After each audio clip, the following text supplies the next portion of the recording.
Okay, my name is Rose Foster, and I've been going to the Cross Church in Bakersfield for over 50 years. Um, I started going there with my parents and my sister and brother in law, and when Brother Hames was the pastor there, and we've gone ever since.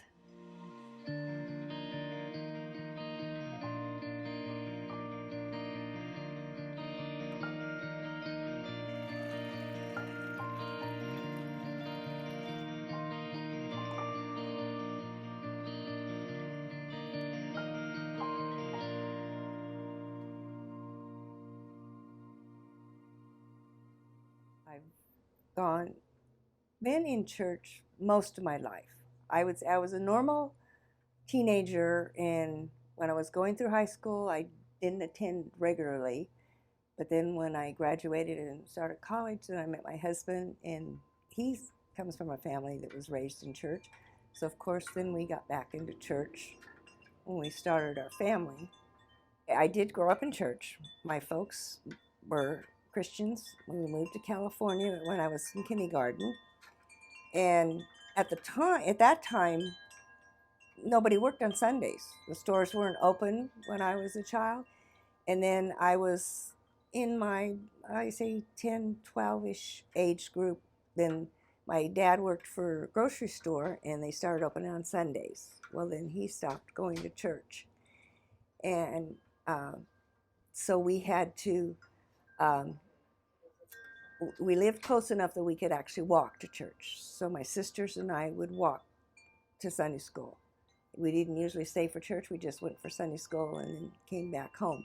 And actually, that's where I was going to church when I got saved. I was about 12 years old in Vacation Bible School. At that time, Vacation Bible School was a whole week long. You went every single day for the 5 days. And on the Friday of the last day of Vacation Bible School, I got saved. And I'll have to admit, you know, it has been a blessing, you know, to know that I can turn to the Lord.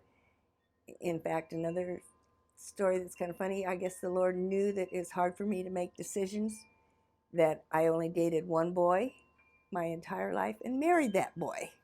In fact, when I was talking to my dad, and I said that he'd asked me to marry, he says, "Don't you want to date somebody else and see?" I said, "No, I don't. I can't make choices." The Lord knew who I needed and sent it to me. And next month it'll be 56 years we've been married. So the Lord will take care of.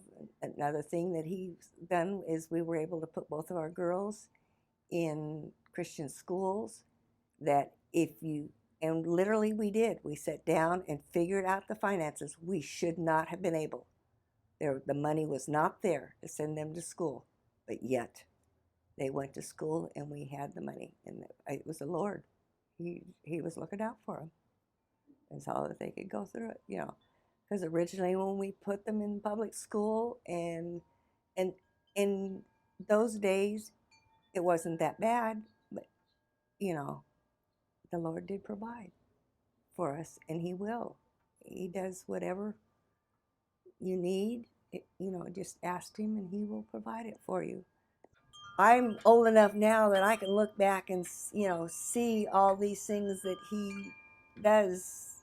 You don't think, well, why did this happen or why did that happen? But years down the road, you can look back and think, oh, yeah, I know why now. Because the Lord was looking out. He knew this time was coming when this is going to happen, and you will need to be here or you will need to be there. And He does. He just takes care of you. We've had all kinds of experiences wonderful experiences at the church. Um, we've worked in the children's ministry. I've been a Sunday school teacher. My husband is a deacon at the church. Um, we have two daughters that were raised in the church, and both of them are in church to this day. And that is a blessing in itself. My prayer daily is even all my grandkids will get back in church also. fact, the one thing that I remember most about, and he kind of got away from church when he had to start working on weekends because it was hard for him to go to church. And so when we started at the Cross Church, they had the bus ministry. They had 2 buses that went out. And our oldest daughter, at that time, my husband was not going to church. And our oldest daughter came out, and all the kids were going on the buses. And so she just got on the bus. So when we got out of church, I went over to pick her up. She wasn't there. We couldn't find her. I thought, oh, am I going to have to call my husband and say I've lost my child at church? You know, and sure enough, the 2 buses, they went to and found the first bus. She was not on the bus. But at the time, we had a bus driver called Mike Rigdon, and he got on her bus. And when enough kids had left the bus and they saw they had a child that they hadn't picked up on the bus, they went back. She told them her name and where she lived, and it happened to be on the bus route that they were on.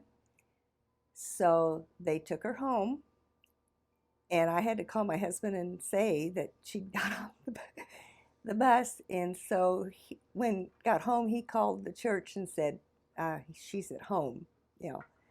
And I thought, oh no, he's never going to come back to church after this, you know. But no, he did. And he's back in church now. He's probably a stronger Christian than I am. Now I know after I started having my family and my husband was working 12 hours a day, that's kind of where I started picking up.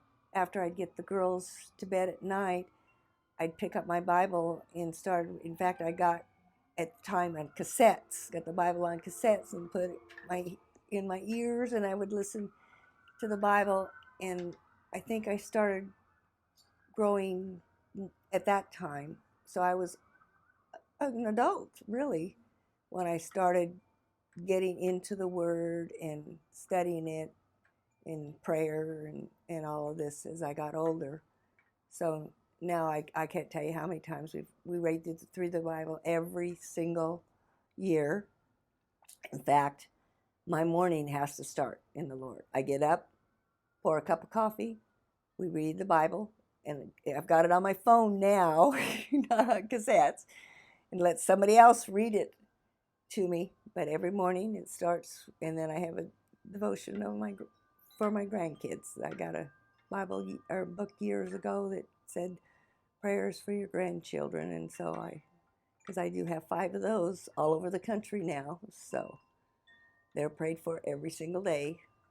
Well, if I have any special thing that I would like to let all the kids know that have gone through my class is that just stick with it, that He will provide, and there's blessings down the road. You will have ups and downs, you know, bad times, good times, but the Lord is always there, and hopefully I planted that seed into all their little hearts that, you know, they do stay true to the Lord all the way through, and that they will have years and years down the road that they can influence others too, because that's our calling.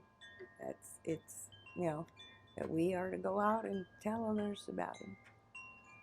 That's all I can say to anybody that's watching this is, if you don't have the Lord in your heart, you need to turn it over to Him, let Him guide you, that He will take care of you. He will answer your prayers, and He has. He's answered my prayers over the years for healing, for guidance. Well, and He does.